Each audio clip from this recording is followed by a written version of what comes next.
అనగనగా ఒక అందమైన సాయంత్రం. సూర్య మరియు ధ్రువ్ పాత మేనమామ ఇంట్లో ఆడుకుంటున్నారు. సూర్య ఎప్పుడూ కొత్త విషయాలను అన్వేషించాలని అనుకుంటాడు. కాని ధ్రువ్ మాత్రం కొంచెం భయస్థుడు. హఠాత్తుగా పైన ఉన్న అటక నుండి ఒక వింత శబ్దం వినిపించింది. హుర్ హుర్ అని ఆ శబ్దం వస్తోంది. ధ్రువ్ భయంతో గజగజ వణికిపోయాడు. ధ్రువ్, పైన ఏదో ఉంది, మనం వెళ్ళి చూడాలి అన్నాడు సూర్య ఉత్సాహంగా. ధ్రువ్ మాత్రం, వద్దు సూర్య, అది ఖచ్చితంగా దయ్యమే అని అరిచాడు. సూర్య మెట్లు ఎక్కుతుంటే ధ్రువ్ వేరే దారి లేక సూర్య టీషర్ట్ పట్టుకుని వెనకనే నడుస్తున్నాడు. ప్రతి మెట్టు కిర్ కిర్ అని శబ్దం చేస్తోంది. అటక తలుపు దగ్గరకు రాగానే ఒక నల్లని నీడ గోడమీద కనిపించింది. అది చూసి ధ్రువ్ గట్టిగా కేకవేసి సూర్య వెనక దాక్కున్నాడు.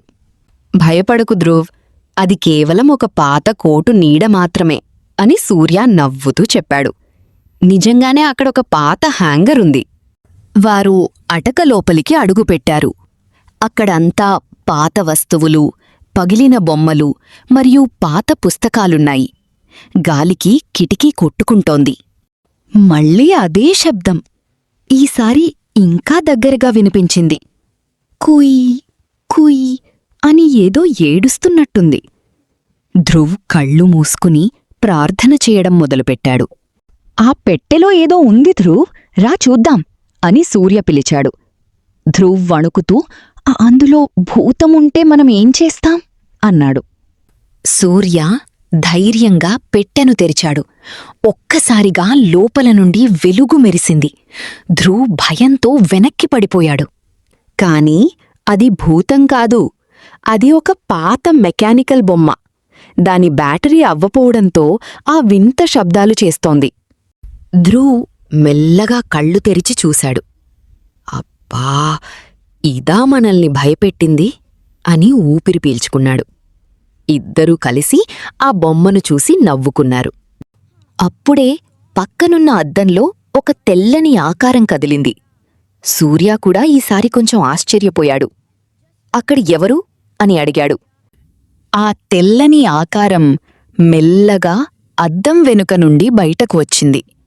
అది చూసి ధ్రువ్, దయ్యం దయ్యం అని గట్టిగా అరిచాడు.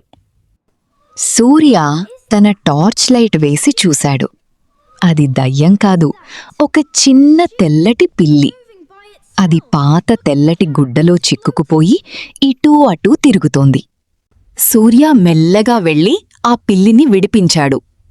చూడు ధ్రువ్, ఈ చిన్న పిల్లి మనల్ని భయపెట్టింది అన్నాడు.